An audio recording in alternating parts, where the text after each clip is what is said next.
Kathy Quinn with Floriani. I want to welcome you to the construction portion of our project of the month, Kayla's Travel Purse. Now the first thing we're going to do is we're going to cut our fabric and batting using your supply list for sizes. Now I always starch my fabric prior to cutting and embroidering. I find that it helps things hold better. We're also going to cut our Perfect Stitch fleece. Our new Perfect Stitch fleece is fantastic. It's tacky on both sides, which means when you stick fabric to the top and the bottom, it holds wonderfully. There's no sliding, no slipping. It needles beautifully, and of course the first time it's washed, the stickiness, the tacky part is water soluble and will go away, but you can't find any heaviness or anything in your garments or bags. Now the next thing is you're going to take your Floriani Perfect Stick fleece. You're going to put it inside. We cut a piece that was 8 by 14 inches for the front of our bag. We are going to fold that in half so it becomes an 8 by 7 inch piece, and we are going to place the batting inside up against the fold, and it's going to be a nice little sandwich. We're going to do the same thing with the 2 by 8 piece. It was a 4 by 8 inch piece. We're going to place the batting in, and when it is folded and pressed, it's going to be a 2 by 8 piece. This is the front of our bag that we are going to quilt in the hoop. Now you need to get your front pieces ready and your zipper ready, and we're going to go ahead and begin our bag. I want you to hoop a piece of Floriani Tearaway Medium Stabilizer in your hoop. Now make sure your hoop is large enough to accommodate the size bag you have digitized. Now the first thing we will do is we will stitch out our zipper placement line. Now that's that 1 inch box that we created at the beginning. Then we are going to place our zipper centered inside that line, and remember, when we digitized the color number 2, we left one end open. That is the end that your zipper head will lay outside of. Have your zipper all zipped up and taped down, making sure the zipper head is not the stitched end.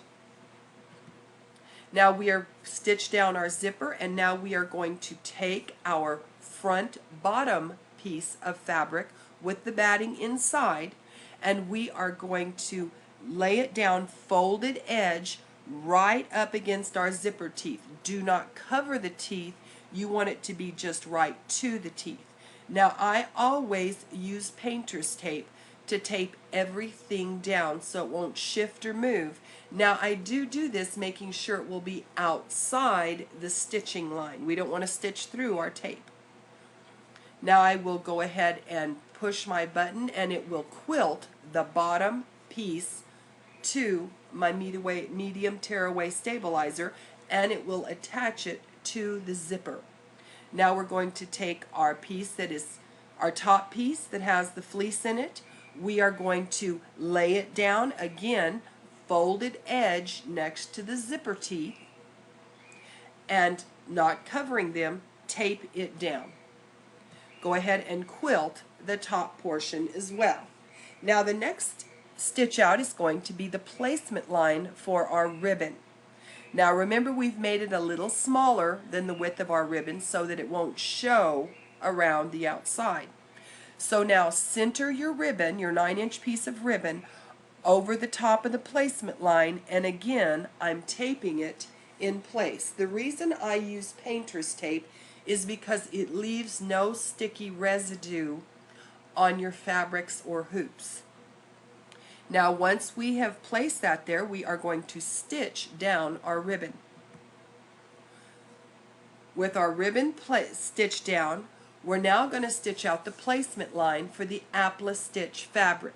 Now remember, when we were creating this, if you have access to APPLI stitch, you are going to love it. Your dealer can order in APPLI stitch. If you did not get any APPLI stitch fabric or have no way to get any, remember you made this an applique. So I'm going to stitch down the placement line for my APPLI stitch fabric. And the plus to the APPLI stitch is there is no trimming in the hoop.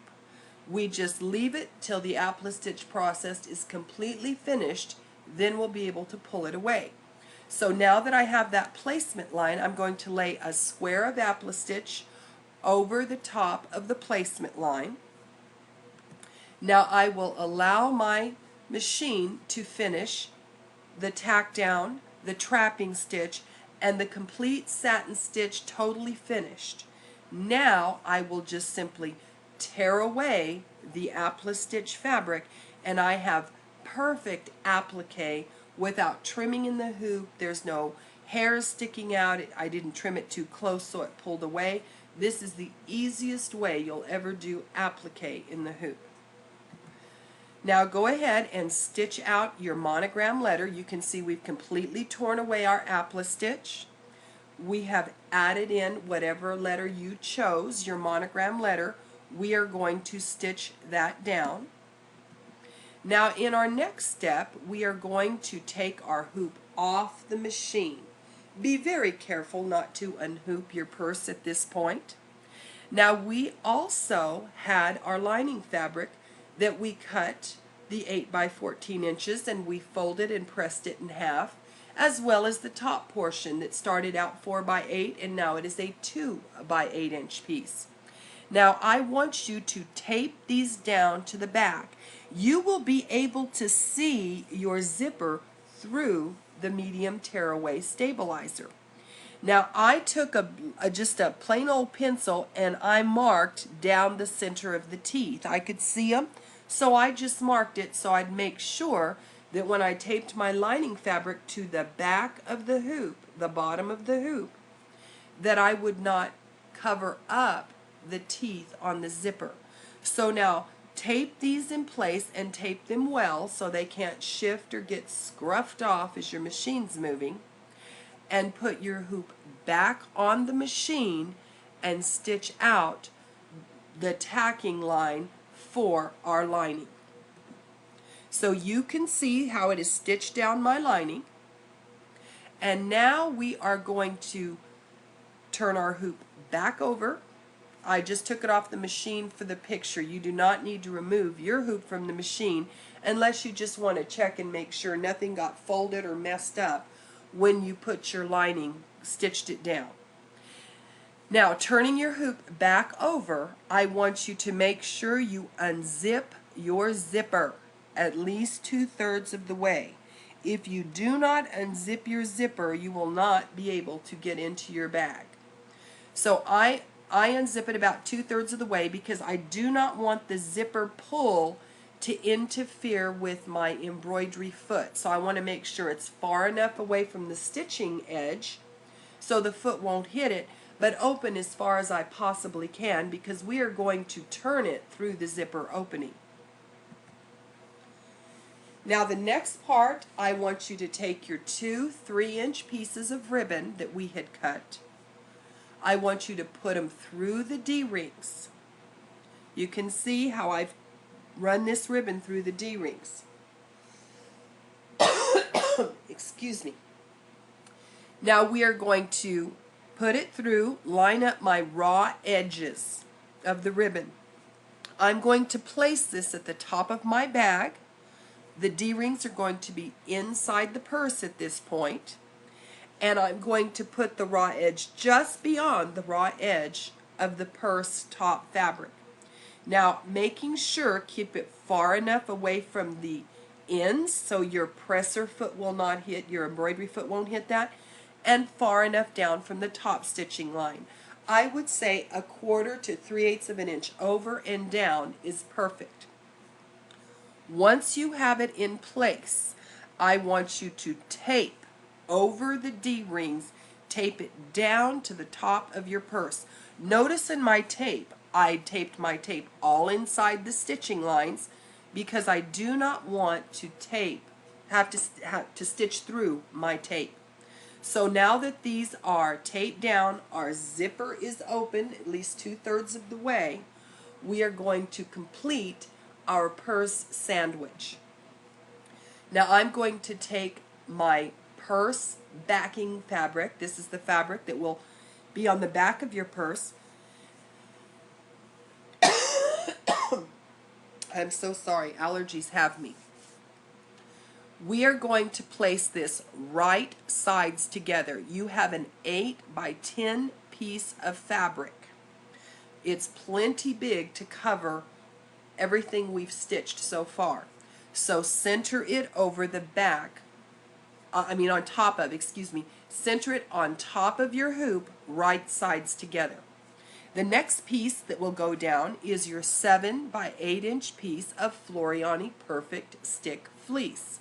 Center that on top of your backing fabric. So your fleece will be on the wrong side of your backing fabric. Now you have one other piece of fabric we cut, which was your lining fabric. That will go on top of the fleece, right side facing you. So now I have a little sandwich on top of this, inside my hoop, on top of my bag. I've got my backing fabric right side together. I have my Perfect Stick Fleece, and then I have my lining fabric right side looking at you. Tape all of this down. I tape the edges outside the stitching line, and go ahead now and complete your last color, which is your 14th, color 14, and it is going to stitch that motif stitch around and stitch all of your purse together. Now that we've got it all finished in the hoop, we're going to remove it from the hoop. I want you to tear away all your medium tear away from around the edge. It will tear away very easy from the stitching line.